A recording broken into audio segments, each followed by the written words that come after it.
Okay, so I think what I might do here is do a little bit different technique, and I think I've done this before in the class, but sometimes, especially when we get into this chromatic stuff, it's easier to just find out the name of the chord first, and then do a second pass of everything and figure out the Roman numerals. Okay, so I'm just going to try to put chord names on everything first. Okay, um, so let's find out what this chord is, and if we can call it one chord per measure. So we have a bunch of A's, a C sharp, and a G. Okay, so we have A, C sharp, and G. That says to me um, A7, right? It's missing an E, but I have A major because I have A and C sharp. I have a whole bunch of A in the bass, so that tells me probably it's some kind of A chord. Um, the C sharp and the G is going to be the seventh. So let's call it A7. Okay. Now let's go on to our next chord. This is probably not going to be an A7. I'm going to leave that there for a second. Okay, so here we have a D. We have a D. We have a C natural. And we have an F sharp. So D, F sharp, A would be the missing note, and then C. That makes a D7. That works pretty well. D, F sharp, and A. We don't have an A, but we have a C natural. That's going to get us to a D7. Okay? So that's pretty good, and that covers the whole bar. So I'm pretty sure we're really just moving at one chord per bar here. Okay, let's go on to the next one. We have G, more G, B, and F natural. All right, pretty easy. G7. Have a sequence of 7 chords. Let's go to our next one.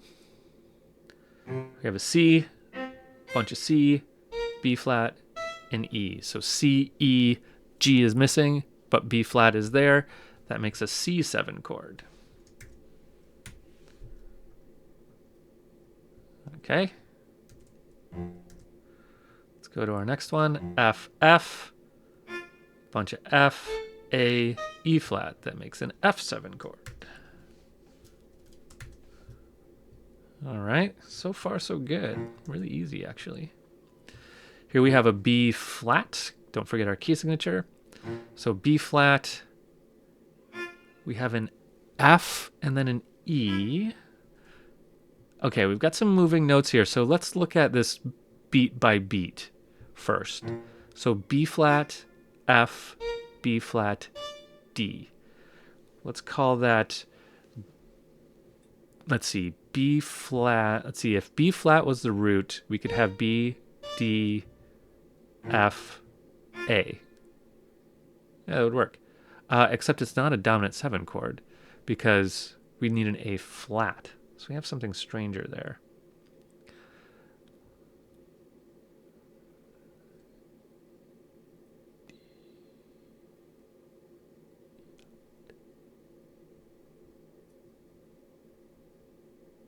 Or sorry, where am I getting an A?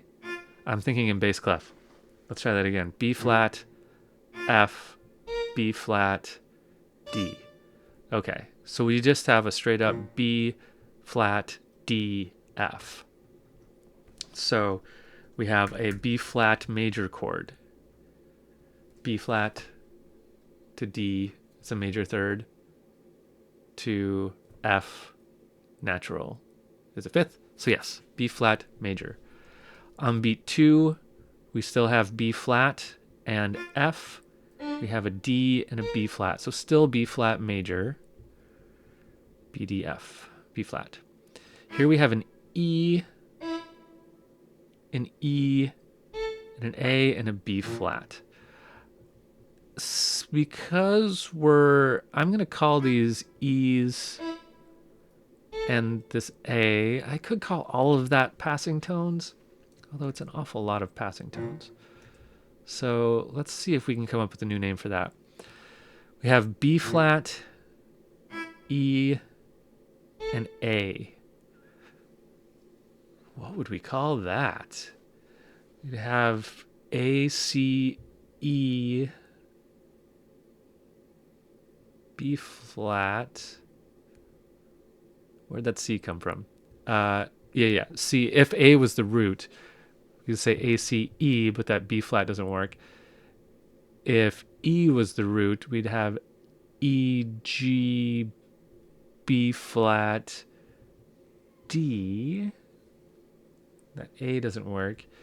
If B flat was the root, we have B, D. Well, can any of these notes be considered a seventh to this B flat? The seventh of the B flat would be A flat. So not really. I think I'm going to call all of these passing tones to get us to there, because they're all stepwise. I think it's safe to call those all passing tones, because we're just stepping through the E and the A to get to this chord. So I think I'm okay with that. Now here, this is where we have our big augmented six.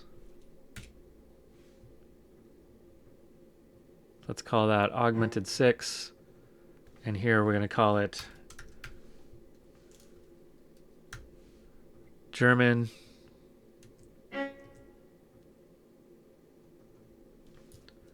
French,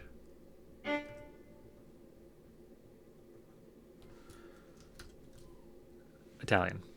Okay, so there's our little world tour augmented six, French, German, Italian. And then where do we land? We land on an A, E, C sharp, A. We land on a big ol' A major chord. Okay. So just so we don't get confused here, I'm going to write Aug 6. Okay. All right. So now we have names of chords. This is great. So we can see that we definitely have a descending fifth sequence. A to D to G to C to F to B flat. So we're descending by fifth here. And then we do this augmented sixth chord and we land on A. So how are we getting here? Well, let's say next thing we need to do is let's figure out our Roman numerals, because we have so much chromaticism going on here. We're leaving keys all over the place. So let's see if we can put this into some kind of Roman numerals.